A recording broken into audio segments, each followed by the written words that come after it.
जय श्री राम। प्रेम से बोलिए शनि महाराज की जय, हनुमान जी महाराज की जय। ओम नमः शिवाय। प्रिय भक्त जनों, आज आप श्रवण करेंगे न्याय के देवता शनि देव तथा हनुमान जी की बड़ी ही दुर्लभ कथा। पुराणों के अनुसार शनि देव का एक नाम कृष्ण भी है। यह नाम स्वयं श्री कृष्ण भगवान ने शनि देव को दिया था। आज के दिन जो भी मनुष्य इस व्रत को करता है या कथा का श्रवण करता है, तो उन भक्तों पर शनि देव के साथ साथ हनुमान जी की कृपा भी प्राप्त होती है, क्योंकि शनि दोष से परेशान मनुष्य इस दिन हनुमान जी की कथा को सुनने तथा भजन कीर्तन करने से उनकी सभी प्रकार के ग्रह और साढ़े साती ढैया समाप्त हो जाती है और साथ ही शनिदेव की कृपा से भक्तों को रोगों से मुक्ति मिलती है। तो प्रिय भक्त जनों, आइए श्रवण करते हैं दुख दारिद्र्य को दूर करने वाली शनि देव की बड़ी ही दुर्लभ कथा। किसी गांव में एक बहुत ही विद्वान ब्राह्मण रहा करता था। एक दिन रात्रि में उसने सपने में देखा कि एक नीला वस्त्र पहने हुए बहुत ही दिव्य पुरुष उसे कह रहा है कि हे ब्राह्मण देवता, मैं तुझे लगूंगा। अब देखिए, यह सपना उस ब्राह्मण को रोज दिखाई देता। इससे वह परेशान हो गया और दुबला पतला होने लगा। उसका स्वास्थ्य बहुत ही गिरने लगा। एक दिन उसकी पत्नी ने कहा, देखिए, मैं आपको कितना अच्छे से खिलाती पिलाती हूँ, मेवा मिश्री खिलाती हूँ, दूध मलाई खिलाती हूँ, अच्छा भोजन आहार पकाकर खिलाती हूँ, फिर भी आप इतने दुबले पतले क्यों होते जा रहे हैं? इसका क्या कारण है? प्रिय भक्त जनों, उस ब्राह्मण ने अपनी पत्नी से अपना सारा हाल बताया कि मेरे सपने में एक नीले कपड़े पहने हुए बहुत ही दिव्य पुरुष आते हैं। वे मुझसे कहते हैं कि हे ब्राह्मण, मैं तुझे लगूंगा। अब यही सोचकर मुझे भूख प्यास नहीं लगती, मैं दुबला होता जा रहा हूँ। तब ब्राह्मणी ने कहा, हे पतिदेव, मुझे लगता है कि आपको शनि भगवान दर्शन देते हैं। आपके ऊपर शनि की दशा शुरू होने वाली है, इसलिए आपको वे सचेत करते हैं। अवश्य ही वे शनि महाराज हैं। अब की बार जब दिखें तो आप उनसे कहिएगा कि आप मुझे सिर्फ सवा पहर ही लगना।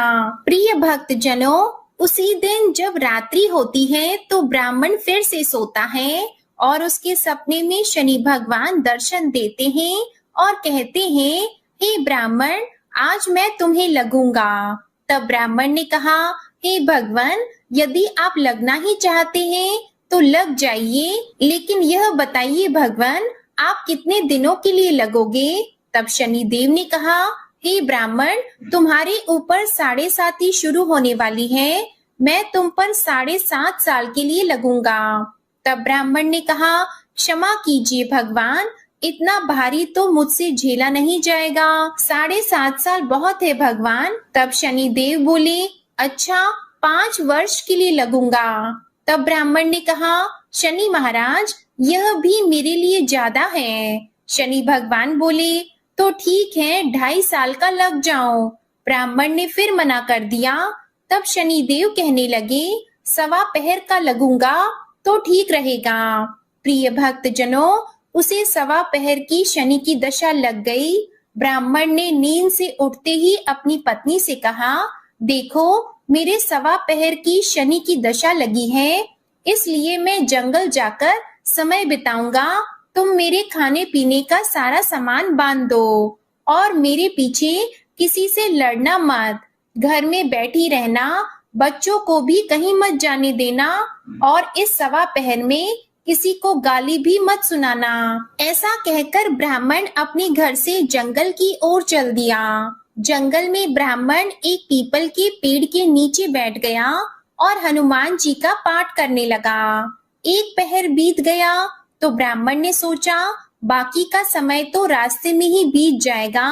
सुबह वहां से चल दिया और रास्ते में चलते हुए उसे एक सब्जी मंडी दिखाई दी। उसने सब्जी मंडी में से एक बड़ा सा कद्दू खरीदा। कद्दू खरीदकर अपनी चादर में लपेटकर वहां से चल दिया। तभी रास्ते में शनि महाराज एक साधु का वेश बदलकर उसके पास आते हैं और कहते हैं, तुम्हारे चादर में क्या है? ब्राह्मण ने कहा, हे साधु महाराज, मेरी इस चादर में तो कद्दू है। साधु ने कहा, अच्छा कद्दू है तो दिखाओ। जब ब्राह्मण ने अपना चादर दिखाया तो आश्चर्य, उसमें तो उस राज्य के राजा के बेटे का कटा हुआ सर था। यह देखते ही साधु महाराज, जो कि शनिदेव थे, उस ब्राह्मण को लेकर राज दरबार में पहुंच गए और राजा से कहने लगे, महाराज यह देखिए, यह दुष्ट दुराचारी आपके पुत्र की हत्या करके उसके सिर को काट के अपने चादर में लेकर घूम रहा था, इसे आप दंड दीजिए। प्रिय भक्त जनों, राजा ने जब सुना कि उस ब्राह्मण ने उसके पुत्र को मार दिया है, राजकुमार की हत्या कर दी है, तब राजा बहुत ही क्रोधित हुआ। उसने कहा, मुझे मत दिखाओ, मुझसे यह सब कुछ देखा नहीं जाएगा। हे सैनिकों, तुम इसे तुरंत ले जाओ और इसे सूली पर चढ़ा दो। जब नगर में यह समाचार कि राजा के पुत्र का सिर कट चुका है, एक ब्राह्मण ने उसकी हत्या कर दी है, तो नगर में हाहाकार मच गया और उस ब्राह्मण को सैनिक सूली पर चढ़ाने के लिए ले गए। जब फांसी पर चढ़ाने ही वाले थे, तब जैसा कि नियम होता है, मरने वाले से उसकी अंतिम इच्छा को पूछा जाता है, तो सैनिकों ने भी ब्राह्मण के अंतिम इच्छा को पूछा। सैनिकों ने कहा, हे ब्राह्मण, बताओ तुम्हारी अंतिम इच्छा क्या है? भक्तजनों, ब्राह्मण ने सोचा कि यदि किसी प्रकार कुछ समय तक के लिए फांसी रुक जाए तो शनि की दशा का 1.25 पहर पूरा हो जाएगा। यह सोचकर उसने कहा, भाई, मैं बचपन से नित्य बालाजी की कथा कहता और सुनता आया हूँ। आज मरने से पहले अंतिम बार कथा कह लेने दो। अब क्या था? फांसी देने वाले सैनिकों ने उसकी आखिरी इच्छा पूर्ण होने तक फांसी को रोक दिया। कहानी कहते कहते 1.25 पहर पूरा हो गया। शनि की दशा खत्म हो गई। अब इधर देखिए, राजा का जो पुत्र था राजकुमार, वह जंगल से शिकार खेलकर वापस राजमहल में आ गया। राजमहल में राजकुमार को देखते ही राजा बड़ा ही प्रसन्न हुआ, लेकिन मन ही मन उसे डर भी लगा, यदि उस निर्दोष ब्राह्मण को फांसी चढ़ा दिया गया होगा तो ब्राह्मण हत्या का दोष लग जाएगा। अब क्या था? राजा ने 2 घुड़सवार को जल्दी से फांसी घर की तरफ दौड़ाया और ब्राह्मण को आदर सहित दरबार में आने का हुक्म दिया। ब्राह्मण राज दरबार में उपस्थित हुआ तो राजा ने क्षमा याचना मांगते हुए कहा कि आपके बगल में जो चादर है उसे खोल कर दिखाओ। राजा की आज्ञा के अनुसार ब्राह्मण ने चादर खोली तो उसमें कद्दू था। राजा ने ब्राह्मण को बहुत सा धन दिया और पूछा, हे ब्राह्मण देवता, मुझे यह समझ में नहीं आया, इस सब के पीछे रहस्य क्या है? यह सब क्यों हुआ? आखिर यह सब था क्या? तब ब्राह्मण ने कहा, हे महाराज, मुझे 1.25 पहर की शनि की दशा लगी थी, इसलिए यह सब कुछ हुआ। राजा ने कहा, हे ब्राह्मण, शनि देव की दशा किस प्रकार टलती है?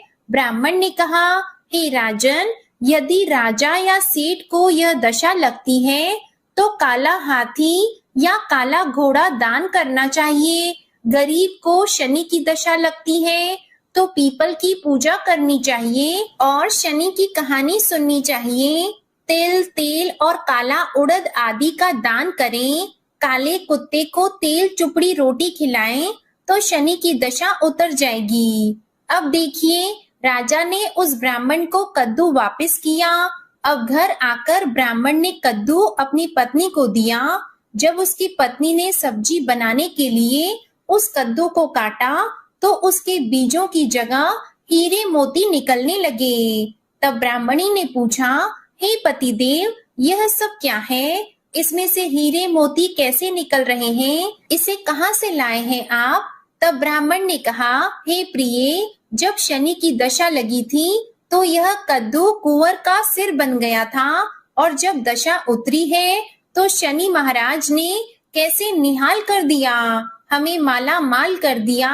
हे शनि देवता, जैसे ब्राह्मण को शनि की दशा लगी वैसे किसी को भी शनि की दशा ना लगे। जैसे ब्राह्मण को धन दौलत मिला वैसे सबको धन दौलत मिले।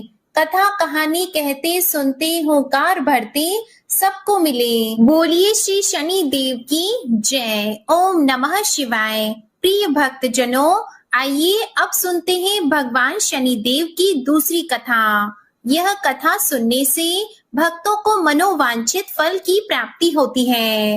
नर्मदा नदी के किनारे एक गांव में बहुत ही बड़े साहूकार का परिवार निवास करता था। साहूकार की मृत्यु हो चुकी थी। घर में साहूकारनी और उसके 2 बेटे, एक बड़ी बहू थी। साहूकारनी का छोटा बेटा मानसिक रोग से ग्रस्त था। उसकी मानसिक स्थिति ठीक नहीं थी। साहूकारनी की बड़ी बहू तारा को विवाह के कई वर्ष बीत गए थे, पर अभी तक उसे संतान नहीं हुई थी। तारा को सदैव यही भय था कि कहीं उसके पति संतान पाने के लिए दूसरा विवाह ना कर ले। यदि उसके पति ने दूसरा विवाह कर लिया तो उसे सौतन का दुख सहना पड़ेगा। प्रिय भक्त जनों, इसी डर से तारा ने एक योजना बनाई और उसने अपने घर में काम करने वाली नौकरानी चंदा से अपने देवर चंदन का विवाह कराने के लिए अपनी सास साहूकारनी तथा अपने पति को मना लिया। चंदा स्वभाव से बड़ी ही दयालु तथा कृष्ण भक्त थी। वह बचपन से ही उसी साहूकार के घर काम करती थी। उसका अपना कोई नहीं था। अब चंदा का विवाह मानसिक रोगी चंदन से करा दिया गया। कुछ साल बाद चंदा ने एक सुंदर पुत्र को जन्म भी दिया, किंतु चंदा की जेठानी तारा ने चंदा का बच्चा छीन लिया और उसे घर से धक्के मारकर बाहर निकाल दिया, और तारा ने अपने पति को भी अपने पक्ष में कर लिया। बेचारा चंदन तो मानसिक रोगी था, वह कर भी क्या सकता था, और वह साहूकारनी चाह कर भी कुछ न कर सकी। प्रिय भक्त जनों, दरअसल यह तो तारा की चाल थी। उसने तो कभी चंदा को अपनी देवरानी माना ही नहीं। वह तो सिर्फ चंदा से उसका बच्चा लेना चाहती थी ताकि उसे पाल पोस कर अपना नाम दे सके। अब देखिए, चंदा के बार बार रोने गिड़गिड़ाने पर भी तारा नहीं मानी और उसे उस गांव से ही निकाल दिया। अब चंदा गांव गांव भटकने लगी। भटकते भटकते वह कृष्ण जी के एक पुराने मंदिर में पहुंच गई। वहीं पर उसने प्रभु से न्याय की गुहार लगाई। वह अपना सर भगवान की चौखट पर पटकने लगी और लगातार ओम कृष्णाय नमः मंत्र का जाप भी करती रही।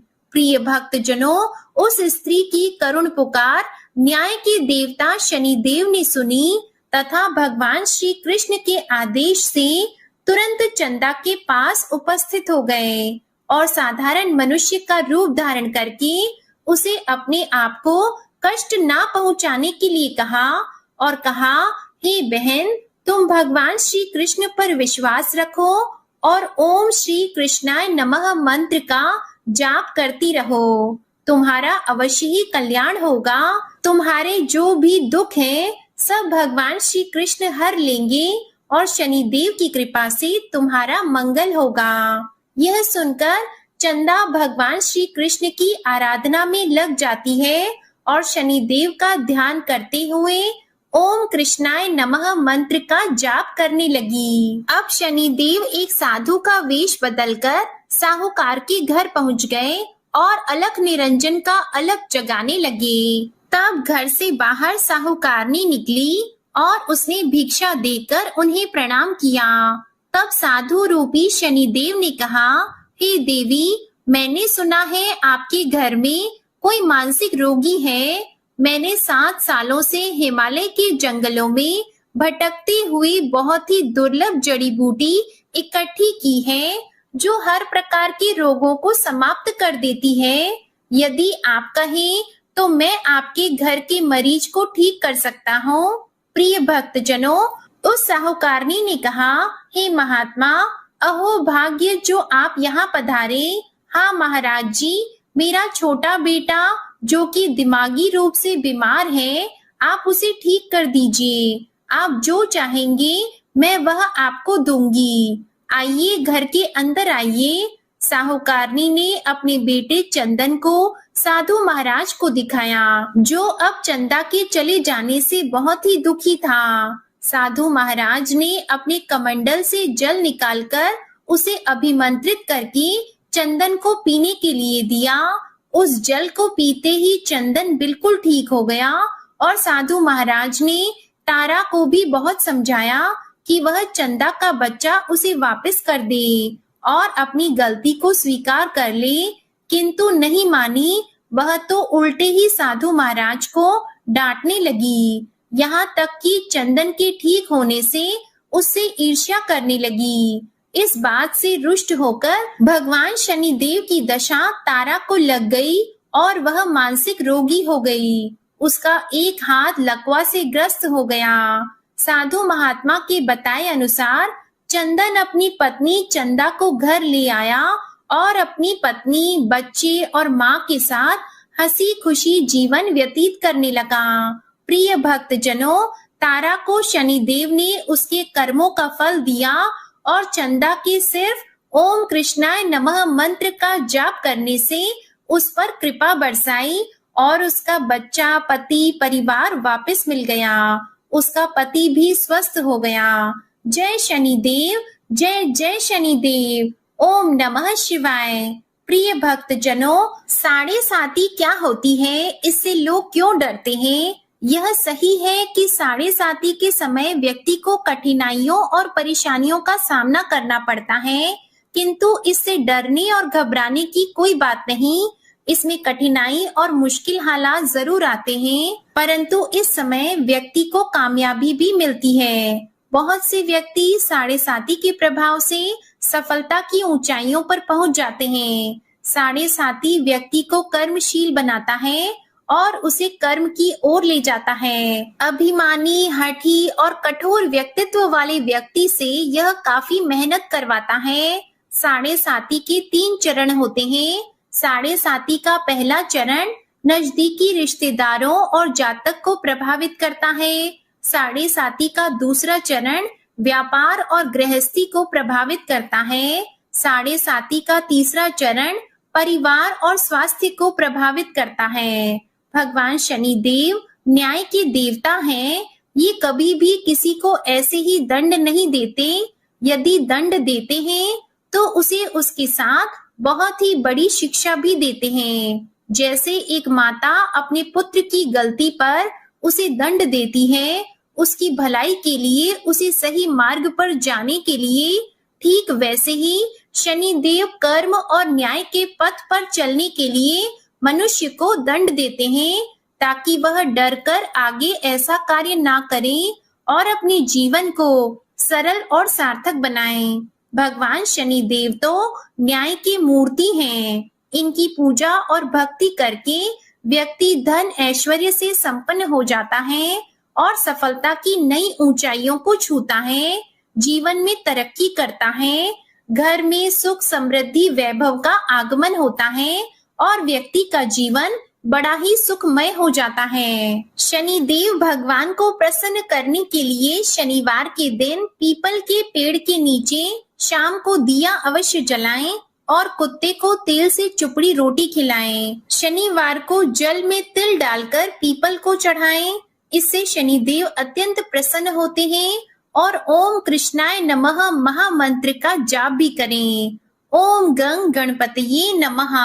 अब सुनिए हनुमान जी की कथा।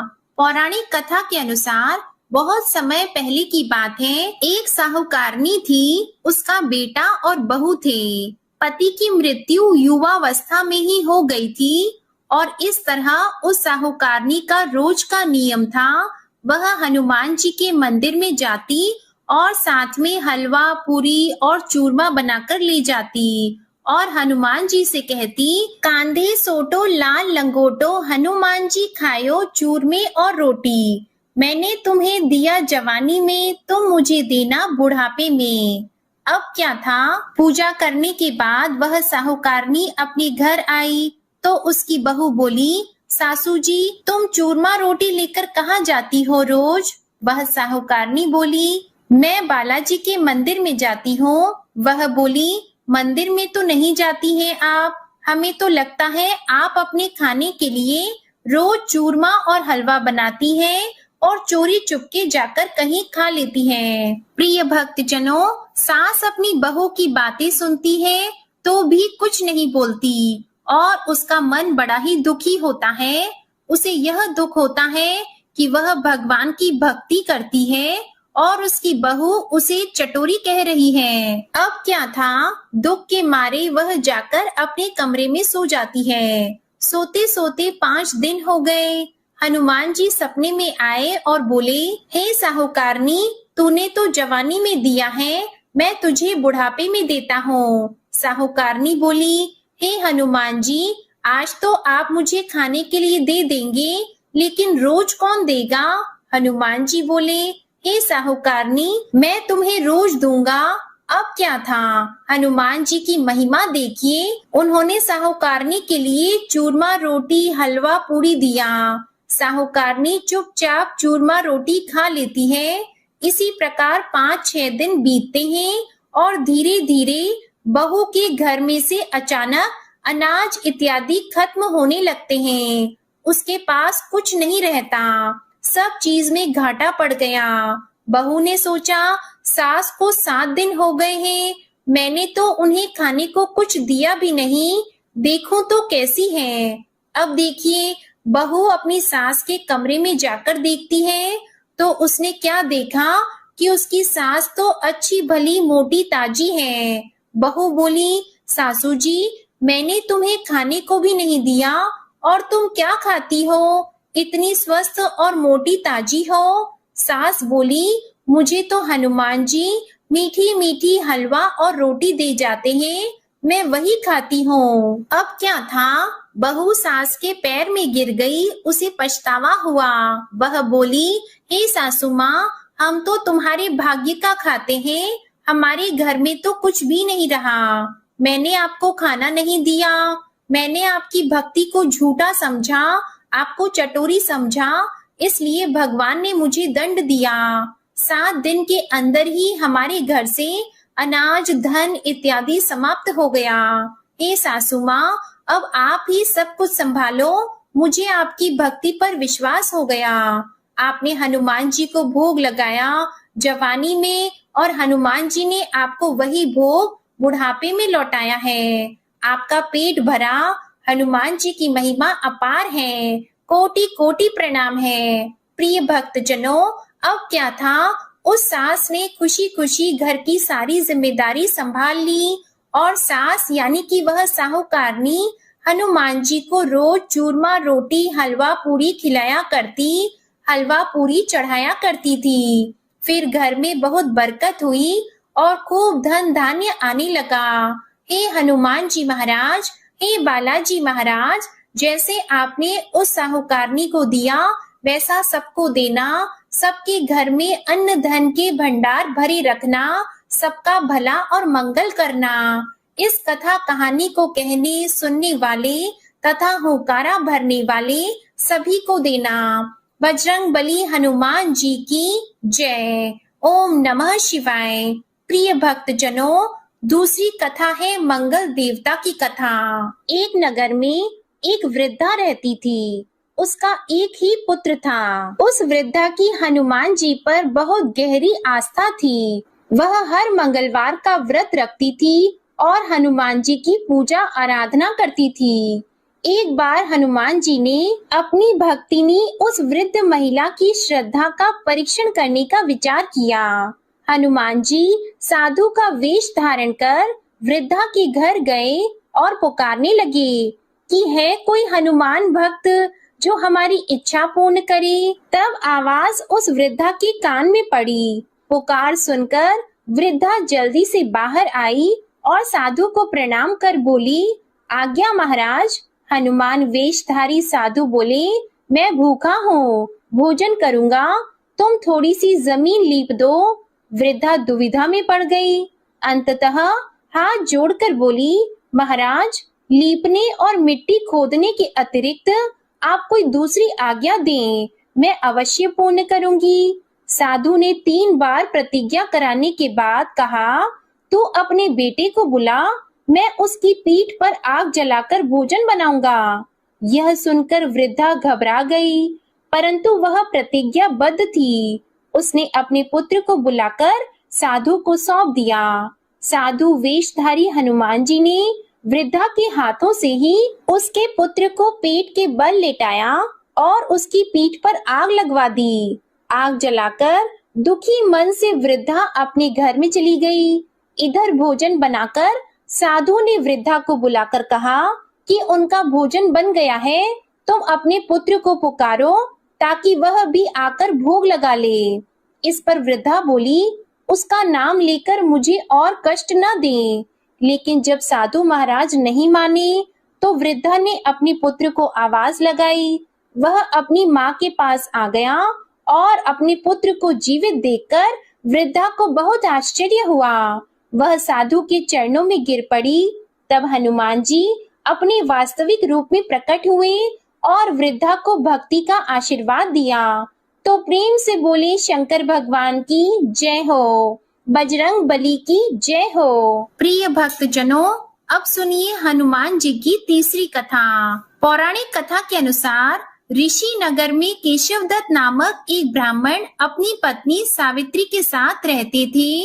केशवदत्त के घर में धन संपत्ति की कोई कमी नहीं थी। नगर में सभी केशवदत्त का सम्मान करते, लेकिन केशवदत्त संतान नहीं होने से बहुत चिंतित रहता था। दोनों पति पत्नी हर मंगलवार को हनुमान जी की पूजा करते। विधिवत मंगलवार का व्रत करते हुए वर्षों बीत गए। ब्राह्मण बहुत निराश हो गया, लेकिन उसने व्रत करना नहीं छोड़ा। कुछ दिनों बाद केशवदत्त हनुमान जी की पूजा करने के लिए जंगल में चला गया। उसकी पत्नी सावित्री घर में रहकर मंगलवार का व्रत करने लगी। दोनों पति पत्नी पुत्र प्राप्ति के लिए मंगलवार का विधि पूर्वक व्रत करने लगे। सावित्री ने अगले मंगलवार को व्रत किया, लेकिन किसी कारणवश उस दिन सावित्री हनुमान जी को भोग नहीं लगा सकी और उस दिन वह सूर्यास्त के बाद भूखी ही सो गई। काम की अधिकता के कारण उससे यह भूल हो गई थी। अगले मंगलवार को हनुमान जी को भोग लगाए बिना उसने भोजन नहीं करने का प्रण कर लिया। अब क्या था, 6 दिन तक भूखी प्यासी रही। 7वें दिन मंगलवार को सावित्री ने हनुमान जी की पूजा की, लेकिन तभी भूख प्यास के कारण सावित्री बेहोश हो गई। हनुमान जी ने उसे सपने में दर्शन देते हुए कहा, उठो पुत्री, मैं तुम्हारी पूजा से बहुत प्रसन्न हूँ। तुम्हें सुंदर और सुयोग्य पुत्र होने का वर देता हूँ। यह कहकर हनुमान जी अंतर ध्यान हो गए। उसी समय सावित्री ने उठकर हनुमान जी को भोग लगाया, स्वयं भोजन किया। हनुमान जी की अनुकंपा से सावित्री ने एक सुंदर शिशु को जन्म दिया। मंगलवार को जन्म लेने के कारण उस बच्चे का नाम मंगल प्रसाद रखा गया। अब देखिए, कुछ दिनों बाद सावित्री का पति केशवदत्त घर लौट आया। उसने मंगल प्रसाद को देखा तो सावित्री से पूछा, यह सुंदर बच्चा किसका है? सावित्री ने प्रसन्न होते हुए कहा कि मुझे हनुमान जी ने दर्शन दिए हैं और पुत्र प्रदान करने की सारी कथा अपने पति से कह सुनाई। लेकिन केशवदत्त को उसकी बातों पर विश्वास नहीं हुआ। उसके मन में पता नहीं कैसे यह कलुषित विचार आ गया कि सावित्री ने उसके साथ विश्वासघात किया है। अपने पापों को छुपाने के लिए सावित्री झूठ बोल रही है। केशवदत्त ने उस बच्चे को मार डालने की योजना बनाई। एक दिन केशवदत्त स्नान करने के लिए कुएं पर गया। मंगल प्रसाद भी उसके साथ था। केशवदत्त मौका देखकर मंगल देव को कुएं में फेंक दिया और घर आकर बहाना बना दिया कि मंगल तो कुएं पर मेरे साथ पहुंचा ही नहीं। केशव दत्त के इतना कहने के ठीक बाद मंगल दौड़ता हुआ घर में आ गया। केशव दत्त मंगल को देखकर बुरी तरह हैरान हो गया। उसी रात हनुमान जी ने केशव दत्त को सपने में दर्शन देते हुए कहा, हे केशव दत्त, तुम दोनों के मंगलवार के व्रत करने से प्रसन्न होकर पुत्र जन्म का वरदान मैंने दिया था, फिर तुम अपनी पत्नी पर शक क्यों करते हो? उसी समय केशव दत्त ने अपनी पत्नी सावित्री को जगाकर उससे क्षमा मांगते हुए स्वप्न में हनुमान जी के दर्शन की सारी कहानी सुनाई। केशव दत्त ने अपनी बेटे को हृदय से लगाकर बहुत प्रेम किया। उस दिन के बाद सभी आनंद पूर्वक रहने लगे। मंगलवार का विधिवत व्रत करने से केशव दत्त के सभी कष्ट दूर हो गए। इस तरह से जो भी स्त्री पुरुष विधिवत मंगलवार का व्रत करके व्रत कथा सुनते हैं, हनुमान जी उनकी सभी कष्ट दूर करके घर में धन संपत्ति का भंडार भर देते हैं, शरीर के सभी रोगों को नष्ट कर देते हैं। प्रेम से बोलिए बजरंगबली हनुमान जी की जय। ओम नमः शिवाय। आप सभी पर शनिदेव और हनुमान जी की कृपा सदा बनी रहे। आज की कथा पसंद आई हो तो वीडियो को लाइक करके चैनल को सब्सक्राइब कीजिएगा और कमेंट में शनिदेव और हनुमान जी की जय जरूर लिखिएगा। इसी के साथ आज आप हमारे चैनल पर फाल्गुन मास महात्म्य की कथा को भी जरूर सुनिएगा।